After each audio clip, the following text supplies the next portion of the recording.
Hello. हाँ जी, सभी साथियों को नमस्कार। आपका हार्दिक स्वागत एवं अभिनंदन है आपके अपने YouTube channel revision with Yogesh में।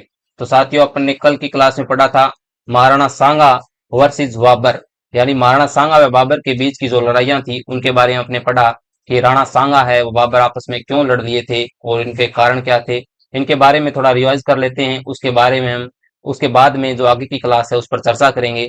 तो चलिए साथियों, शुरू करते हैं। और शुरू करने से पहले मेरा आपसे निवेदन है कि चैनल पर नए हैं तो चैनल को लाइक जरूर करें, और चैनल को लाइक जरूर करें, अपने साथियों के साथ ज्यादा से ज्यादा शेयर करें व बेल आइकन को दबाकर हमारे चैनल को सब्सक्राइब कर लें।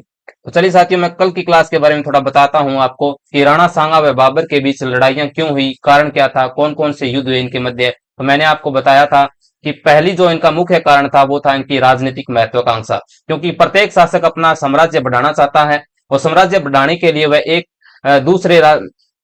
राजा दूसरे राजा से लड़ाइयां करके उसके जो उसका साम्राज्य है वो छीन कर अपने में मिलाना चाहता है। यही कारण था, पहले जो इनका मुख्य कारण था वो था राजनीतिक महत्वाकांक्षा। दूसरा मैंने बताया कि बाबरनामा में बाबर क्या लिखता है कि सांगा ने वचन भंग किया है। तीसरी बात मैंने बताई कि राणा सांगा ने जब बाबर इब्राहिम लोदी के साथ लड़ रहा था दिल्ली में, तब सांगा ने क्या किया था, दिल्ली के जो लोग लगभग 200 गांवों पर अपना कब्जा कर लिया था। और लास्ट कारण मैंने बताया था कि अफगान में राजपूतों की मित्रता, यानी इब्राहिम लोदी का एक भाई था जिसका नाम था महमूद लोदी, एक हसन खां मेवाती हैं। ये बाबर से लड़ने के बाद में क्या किया, इन्होंने राणा सांगा के पास आ गए थे और उनके राणा सांगा व उनके मध्य मित्रता बढ़ रही थी और बाबर नहीं चाहता था कि इनकी मित्रता बढ़े। यही कारण थे इनके मध्य लड़ाई का, और लड़ाई हुई इनके मध्य। सबसे पहले इनके मध्य एक युद्ध होता है जो मैंने आपको बताया, बयाना का युद्ध हुआ। बयाना का युद्ध हुआ कब, याद रखना है, 16 फरवरी 1527 को हुआ। मेहंदी ख्वाजा और इधर से और कौन आया था, सुल्तान मिर्जा बाबर की तरफ से आए थे। इधर राणा सांगा की सेना है वो युद्ध करने जाती है। बयाना भरतपुर के अंदर एक स्थान पड़ता है जहां पर 16 फरवरी 1527 को बयाना का युद्ध हुआ था। प्रत्येक कॉम्पिटेटिव एग्जाम के अंदर यह दिनांक पूछी जाती है, याद रखनी है अपने को, 16 फरवरी 1527 को।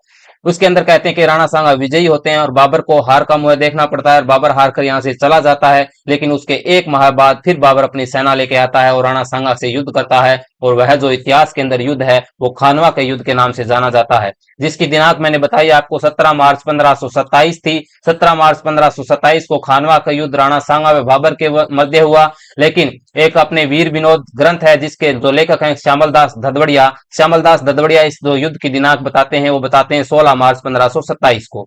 इस युद्ध के अंदर, इस युद्ध से पहले इन्होंने क्या क्या तैयारियां की वो बताई थी मैंने। तो राणा सांगा ने पाती पर्वन का प्रयोग किया था, यानी पत्थर भेजकर आसपास के जितने भी राजा थे उनको सहायता के लिए बुलाया था। ये बात याद रखनी है कि राणा सांगा ने किस युद्ध से पहले पाती पर्वन का प्रयोग किया था, तो याद रखना है खानवा के युद्ध से पहले। उधर मैंने आपको बाबर के बारे में बताया था कि बाबर ने इस युद्ध को जिहाद घोषित कर दिया था। जीतने के बाद गाजी की उपाधि धारण कर ली थी, शराब का सेवन करना बंद कर दिया था, और इस युद्ध के अंदर तुलगमा पद्धति का प्रयोग किया था और मुस्लिमों के द्वारा एक कर लिया जाता था जिसे हम तमगा कहते थे, वो तमगा कर है मुस्लिमों का, माफ कर दिया था। इसके बाद में इनके मध्य लड़ाइयां हुई। कहते हैं युद्ध में बाबर जीत जाता है और राणा सांगा बुरी तरह से इस युद्ध के अंदर घायल हो जाता है, जिसे एक सादड़ी से आया था झाला जा, उसने प्रतीक चिन्ह पहने राणा सांगा के और युद्ध को लीड किया। राणा सांगा को युद्ध भूमि से बाहर निकाला गया। उसके बाद मैंने आपको बताया कि राणा सांगा का जो इलाज है वो बसवा दौसा के अंदर किया गया। उसके बाद में उसे इरेची यूपी के अंदर इसको जहर दिया गया और कालपी यूपी के अंदर राणा सांगा की मृत्यु हो जाती है,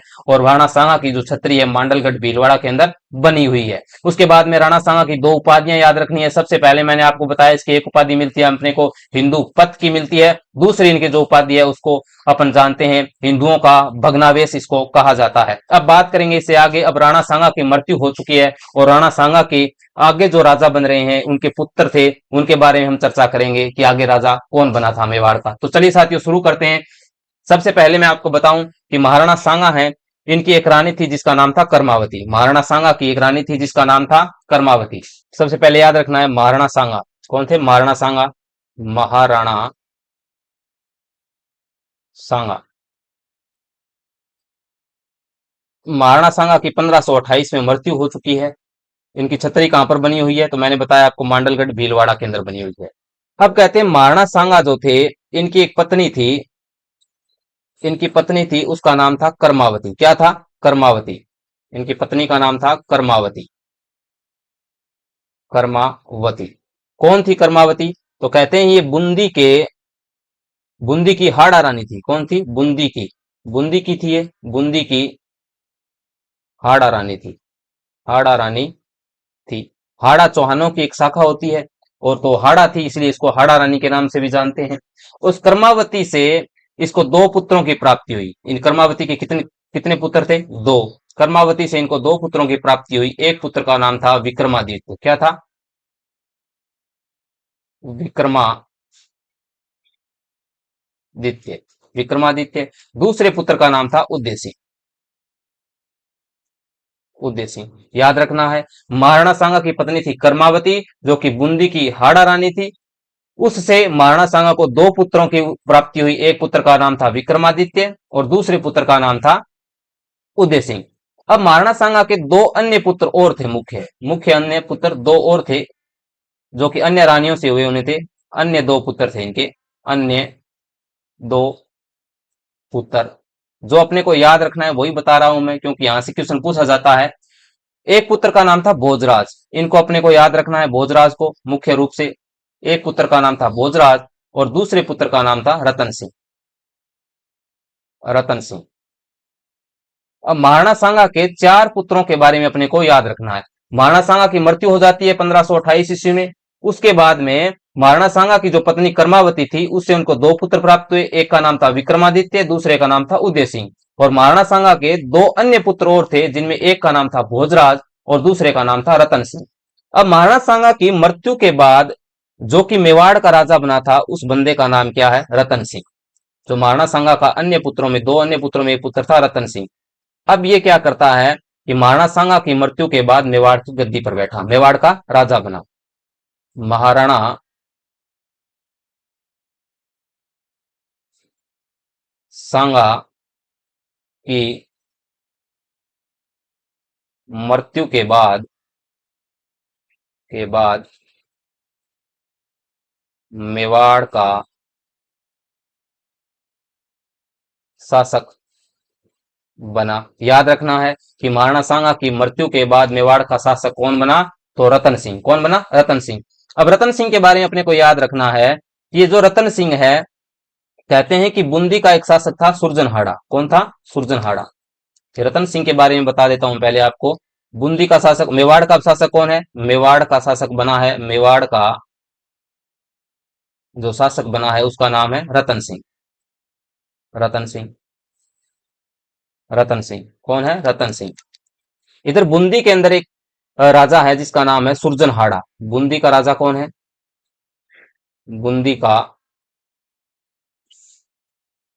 शासक था जिसका नाम था सुरजनहाड़ा।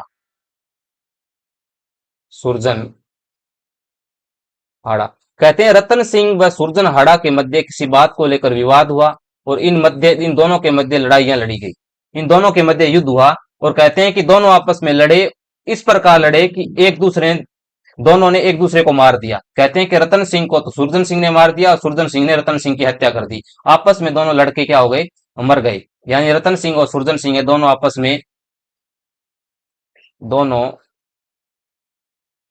आपस में लड़ते हुए मारे गए। ये बात याद रखनी है अपने को, मारे गए। पूछा जाता है कि मेवाड़ के राणा सांगा के पुत्र रतन सिंह है, वो किससे युद्ध करता हुआ मारा गया? तो याद रखना है बूंदी का शासक था सुरजनहाड़ा। सुरजनहाड़ा से युद्ध करता हुआ रतन सिंह मारा गया। अब अब बात करें हम भोजराज की, दूसरे पुत्र भोजराज की, कि महाराणा सांगा का जो दूसरा पुत्र है उसका नाम क्या है? भोजराज। अब बात कर लेते हैं हम भोजराज की। भोजराज। कहते हैं इस भोजराज की जो मृत्यु है वो महाराणा सांगा के काल में ही हो गई थी। यानी महाराणा सांगा जब जीवित थे, यानी राजा थे मेवाड़ के, उसी काल में भोजराज की मृत्यु हो जाती है। महाराणा सांगा के जीवन काल में इसकी मृत्यु हो जाती है। महाराणा सांगा के जीवन काल में ही इनकी मृत्यु हो गई। महाराणा सांगा के जीवन काल में इनकी मृत्यु हो गई थी। अब थोड़ी बातें, इतर बातें बताऊं मैं आपको, याद रखना है कि एक रियासत पड़ती थी मेड़ता। क्या? मेड़ता। इस मेड़ता का जो राजा था उसका नाम था वीरमदेव। क्या था? वीरमदेव। मेड़ता का राजा है उसका नाम क्या है? वीरम देव। वीरम देव। इस वीरम देव के एक पुत्र थी, एक पुत्र था और एक पुत्री थी। इसकी जो पुत्र था, इसके पुत्र का नाम था,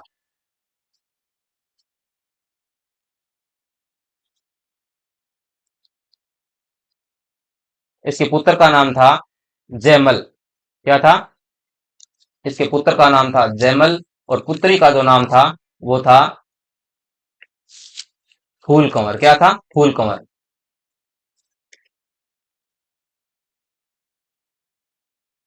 इसका था जयमल मेड़तिया। मेड़ता का था इसलिए इसको कहते हैं जयमल मेड़तिया।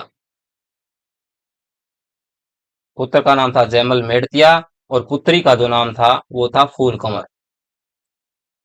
पुत्री कौन थी? फूल कंवर। कहते हैं इस फूल कंवर की शादी किसके साथ की थी इसने?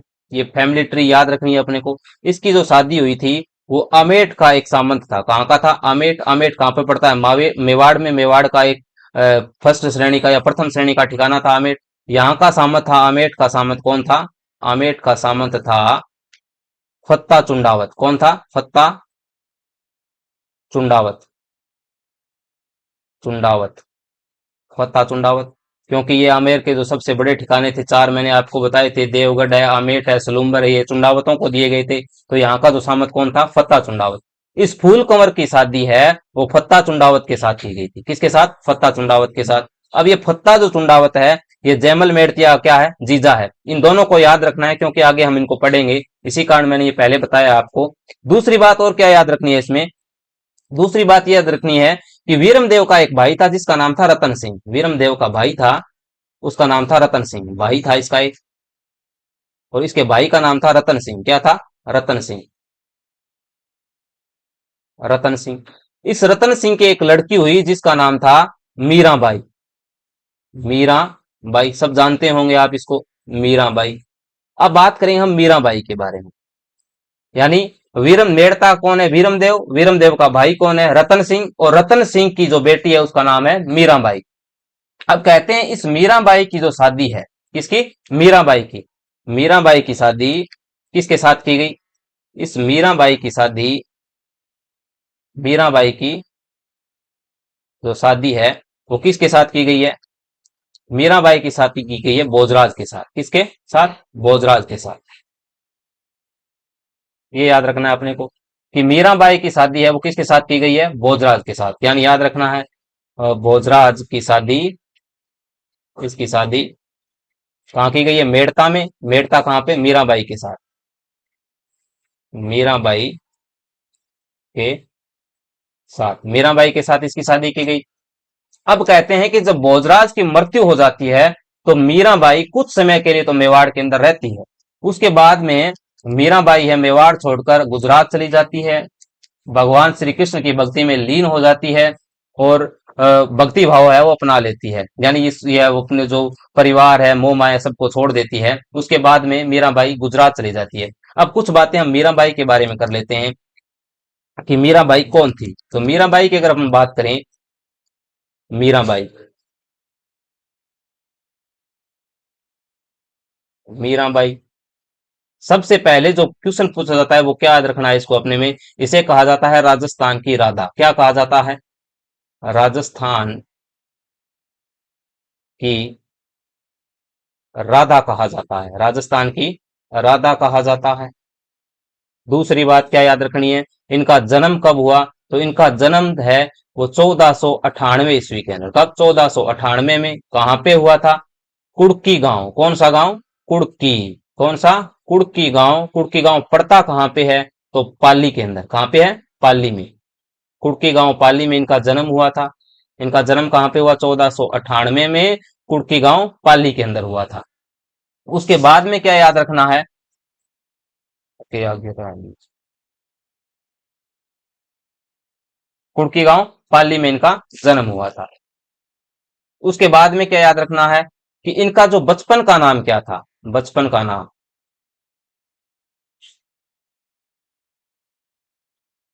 इनके जो बचपन का नाम था वो था पेमल। पूछा जाता है, एग्जाम में पूछा भी गया है पीछे कि मीराबाई के बचपन का नाम क्या था, पैमल। उसके बाद में इनके गुरु कौन थे, गुरु का नाम याद रखना है अपने को। इनके जो गुरु थे उनका नाम है रैदास जी। क्या थे?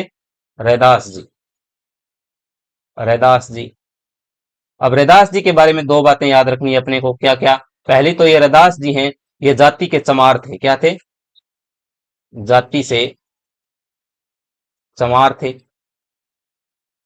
चमार। ठीक। दूसरी बात क्या याद रखनी है कि रैदास जी की जो छतरी है, छतरी कहां पे बनी हुई है? इनकी छतरी है वो चित्तौड़गढ़ दुर्ग के अंदर बनी हुई। कहां पे है? चित्तौड़गढ़। चित्तौड़गढ़ दुर्ग के अंदर बनी गई है, हुई है। उसके बाद में मीराबाई ने एक संप्रदाय चलाया था, उसको अपने को याद रखना है। इन्होंने एक संप्रदाय चलाया था, मीराबाई का एक संप्रदाय है, उस संप्रदाय का नाम याद रखना है। कौन सा संप्रदाय चलाया था इन्होंने? तो दास दासी संप्रदाय। कौन सा? दास दासी संप्रदाय चलाया था। तो मीराबाई के बारे में चार बातें बताई। इसे राजस्थान की राधा कहा जाता है। जन्म 1498 ईस्वी में कुड़की गांव पाली में हुआ। बचपन का नाम पेमल था। इनके गुरु रैदास जी थे। रैदास जी हैं वो जाति से चमार थे। इनकी छतरी है रैदास जी, वो चित्तौड़गढ़ दुर्ग में बनी हुई है। और मीराबाई ने एक संप्रदाय चलाया था जिसका नाम क्या है? दास दासी संप्रदाय। उसके बाद में कहते हैं कि मीराबाई है गुजरात चली गई थी। कहां पे चली गई थी? गुजरात। गुजरात के अंदर एक मंदिर है, गुजरात में, गुजरात में मंदिर है रणछोड़ मंदिर। रणछोड़ मंदिर भगवान श्री कृष्ण का मंदिर है, रणछोड़ मंदिर। इस रणछोड़ मंदिर में भगवान श्री कृष्ण की जो प्रतिमा है उसके अंदर कहते हैं मीराबाई विलीन हो गई थी। यानी रणछोड़ मंदिर में भगवान श्री कृष्ण की भक्ति किया करती थी। और एक दिन भगवान श्री कृष्ण की प्रतिमा में विलीन हो गई थी, विलीन हो गई थी। ओके, इसके बाद में क्या याद रखना है? उसके बाद में अपने को याद रखना है मीरा महोत्सव कहाँ मनाया जाता है। तो पूछा जाता है एग्जाम के अंदर, मीरा महोत्सव क्या है? मीरा महोत्सव कहाँ मनाया जाता है? तो मीरा महोत्सव चित्तौड़गढ़ में मनाया जाता है। कहाँ पे? चित्तौड़गढ़ में। चित्तौड़गढ़ में मनाया जाता है। उसके बाद में सबसे इंपॉर्टेंट जो बात है वो याद रखनी है, ये पूछी गई है पीछे एग्जाम के अंदर, कि मीराबाई पर डाक टिकट कब जारी किया गया? मीराबाई पर डाक टिकट कब जारी किया गया? तो याद रखना है 1952 में। कब? 1952 में मीराबाई पर मीराबाई पर मीराबाई पर डाक टिकट डाक टिकट जारी किया गया। कितने पैसे का? तो याद रखना है 2 आने का। कितने आने का? 2 आने का। 2 आने का। 2 आने का डाक टिकट। ये बातें मीराबाई के बारे में याद रखनी है। मीराबाई का जन्म 1498 में कुड़की गांव पाली के अंदर हुआ था। गुरु रैदास जी थे। और रैदास जी की छतरी कहां पे है? तो चित्तौड़गढ़ दुर्ग के अंदर है। मीराबाई ने कौन सा संप्रदाय चलाया था? तो दास दासी संप्रदाय चलाया था। गुजरात के रणछोड़ मंदिर में भगवान श्री कृष्ण की प्रतिमा में विलीन हो गई थी। मीरा महोत्सव चित्तौड़गढ़ में मनाया जाता है। और 1952 में मीराबाई पर 2 आने का डाक टिकट जारी किया गया। ये बातें मैंने आपको बताई। और मीराबाई कौन थी? तो महाराणा जो सांगा थे उसके बड़े पुत्र थे भोजराज, उनकी पत्नी थी। लेकिन भोजराज की मृत्यु के बाद में ये क्या है, अपने कुछ समय तो चित्तौड़ में रही, उसके बाद में भगवान श्री कृष्ण की भक्ति करने लगी और गुजरात चली गई थी और वहीं पर भगवान श्री कृष्ण की प्रतिमा में विलीन हो गई थी। अब कहते हैं कि अब मेवाड़ का राजा आगे कौन बना? तो कहते हैं कर्मावती। मैंने आपको बताया कि महाराणा सांगा की दूसरी एक पत्नी थी जिसका नाम था कर्मावती। अब कर्मावती के पुत्र कितने हैं? 2। कितने पुत्र हैं? कर्मावती के पुत्र कितने हैं? 2। कर्मावती। कर्मावती के 2 पुत्र हैं। एक पुत्र का नाम क्या है? विक्रमादित्य। विक्रमादित्य। या तो राजा कौन बने? विक्रमादित्य बने। या छोटा पुत्र था इसका, उसका नाम था उदय सिंह। क्या था? उदय सिंह। या राजा कौन बने अगला? उदय सिंह बने। लेकिन कहते हैं उदय सिंह तो बच्चा है और विक्रमादित्य है, यह भी टाबर है, बच्चा है अभी तक। तो इसने क्या किया? कर्मावती ने इस विक्रमादित्य को क्या किया? राजा बनाया। विक्रमादित्य को मेवाड़ का राजा बनाया, राजा बनाया। लेकिन कहते हैं विक्रमादित्य में ज्यादा लक्षण नहीं थे, इसीलिए इसकी जो संरक्षिका कौन बनी थी, यहां से क्वेश्चन पूछा जाता है कि विक्रमादित्य की संरक्षिका कौन बनी थी, गार्जियन। तो कर्मावती स्वयं है वो इसकी संरक्षिका बनी थी। यानी गद्दी पे तो किसको बिठा दिया, विक्रमादित्य को, और शासन संभाल कौन रही है, कर्मावती खुद संभाल रही है। यानी अब मेवाड़ की, जो मेवाड़ का राजकुमार था विक्रमादित्य, वो तो बना राजा, मेवाड़ की गद्दी पर बैठा, लेकिन मेवाड़ का जो शासन किसके हाथों में है, कर्मावती के हाथों में है। अब इधर एक अपने गुजरात के अंदर राजा था, गुजरात का जो शासक था, गुजरात, गुजरात का शासक था बहादुर शाह। कौन था, बहादुर शाह, बहादुर शाह। अब बहादुर शाह को पता चला कि मेवाड़ है वो विपरीत परिस्थितियों से जूझ रहा है, यानी मेवाड़ के अंदर शासन संभालने वाला कोई बहादुर राजकुमार या योद्धा नहीं है, और मेवाड़ का जो शासन है वो एक महिला संभाल रही है, कर्मावती संभाल रही है। तो इसने इसका फायदा उठाते क्या किया, बहादुर शाह ने, कहते हैं 1533 ईस्वी के अंदर, कब, 1533 में, 1533 ईस्वी के अंदर इस बहादुर शाह ने क्या किया, मेवाड़ पे आक्रमण कर दिया। क्या कर दिया, मेवाड़ पे आक्रमण किया, मेवाड़ पर आक्रमण किया, आक्रमण किया। अब जैसे ही पता चला कर्मावती को कि बहादुर शाह अपनी सेना लेकर मेवाड़ पर आक्रमण करने के लिए आ रहा है, तो कर्मावती को लगा कि हमारे पास सेना नहीं है, न ही कोई बहादुर योद्धा है, हम बहादुर शाह से सामना नहीं कर सकेंगे। इसलिए इन्होंने क्या किया कि जैसे तैसे कहकर बहादुर शाह को समझाया, और कहते हैं रणथंभौर का किला, कौन सा किला, याद रखना है, पूछा जाता है कि बहादुर शाह ने जब पहली बार मेवाड़ पे या चित्तौड़ पे आक्रमण किया था, तो कर्मावती ने कौन सा किला देकर बहादुर शाह को वापस भेज दिया था, तो रणथंभौर का किला। कहते हैं कर्मावती ने रणथंभौर का किला, कौन सा किला, रणथंभौर का किला देकर वापस भेज दिया, वापस भेज दिया। क्योंकि कर्मावती ने कहा कि हम आपसे युद्ध तो कर नहीं सकते, आप तो ऐसा करो, ये रणथंभौर का किला है, ये आप रख लो, और हम युद्ध आपसे नहीं कर सकते। तो बहादुर शाह बड़ा खुश हुआ और रणथंभौर का किला अपने अधिकार में करके यहां से चला गया। उसके बाद में कहते हैं कि ये बात है 1533 की, यानी राजा कौन है उसमें, विक्रमादित्य है, और शासन कौन संभाल रही है, कर्मावती स्वयं संभाल रही है। लेकिन बहादुर शाह ने जब 1533 में आक्रमण किया है, तो इसका जो संधि किया है इन्होंने, क्या संधि किस लिए की है, क्योंकि ये युद्ध तो कर नहीं सकते, और रणथंभौर का किला देकर इन्होंने क्या किया, बहादुर शाह से संधि कर ली। अब बहादुर शाह को क्या लगा एक साल बाद फिर, कि अब मैं फिर जाऊं और मेवाड़ को जीतकर या चित्तौड़ को जीतकर मैं वहां पर अपना आधिपत्य स्थापित कर लूं।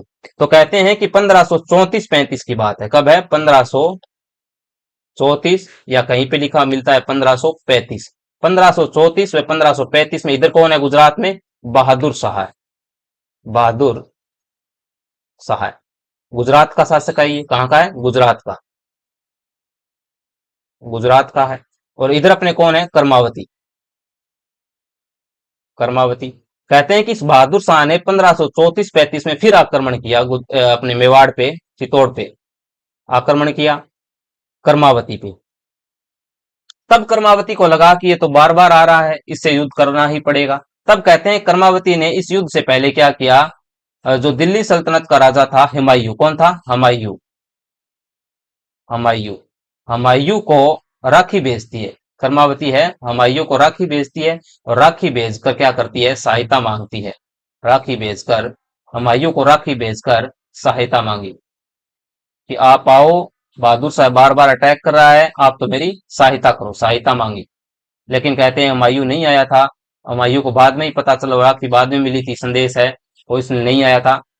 उसके बाद में क्या हुआ कि अब इस युद्ध से पहले कर्मावती एक काम और करती है कि अपने जो दोनों पुत्र थे, एक तो विक्रमादित्य और उदय सिंह को क्या करती है, अपनी ननियाल भेज देती है। ननियाल कहाँ पे है, बूंदी के अंदर है। तो अपने दोनों पुत्रों को, अपने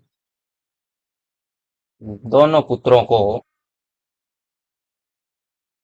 ननिहाल, ननिहाल कहाँ पे है, बूंदी, ननिहाल भेज देती है, भेज देती है। अब बहादुर शाह ने अटैक कर दिया है कर्मावती पे, तो कहते हैं कर्मावती वो वीरता के साथ बहादुर शाह के साथ युद्ध करती है।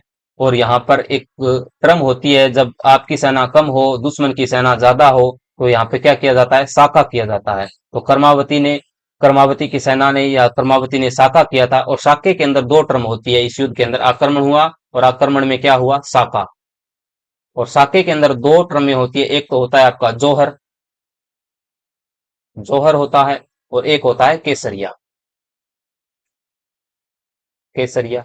जौहर कौन करती हैं, महिलाएं करती हैं अपने आत्म सम्मान व सतीत्व को बनाए रखने के लिए, यानी दुश्मन से बचने के लिए समय को क्या करती हैं, अग्नि के अंदर झोंक देती हैं, त्याग देती हैं। और केसरिया हैं, ये पुरुष होते हैं, वो क्या करते हैं, केसरिया बाना पहनकर दुश्मन की सेना के साथ लड़ते हैं। और इनका एक ही टारगेट होता है कि अधिक से अधिक दुश्मन को क्या किया जाए, नुकसान पहुंचाया जाए। तो इसके अंदर इसमें 1534-35 में जब बहादुर शाह ने कर्मावती पर अटैक किया था, तो यहाँ पे जोहर किसने किया था, ये पूछा जाता है। तो याद रखना है, कर्मावती यहाँ पर क्या करती है, जोहर करती है। कर्मावती ने तो किया जोहर, कर्मावती ने किया था, ने जोहर किया, कर्मावती ने जोहर किया।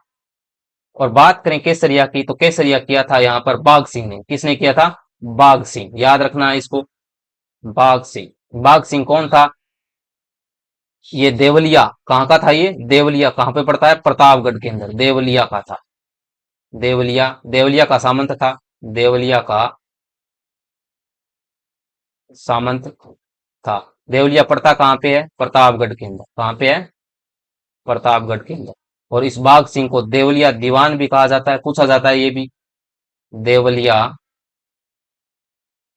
देवलिया दीवान, देवलिया दीवान कहा जाता है। कहते हैं कि बाघ सिंह यहाँ वीरता के साथ दुश्मन की सेना के साथ लड़ता है। और चित्तौड़गढ़ के अंदर, जो चित्तौड़गढ़ का दुर्ग है, वहां पर एक दरवाजा है जिसका नाम है पांडनपोल। क्या है, पांडुपोल या पाडनपोल।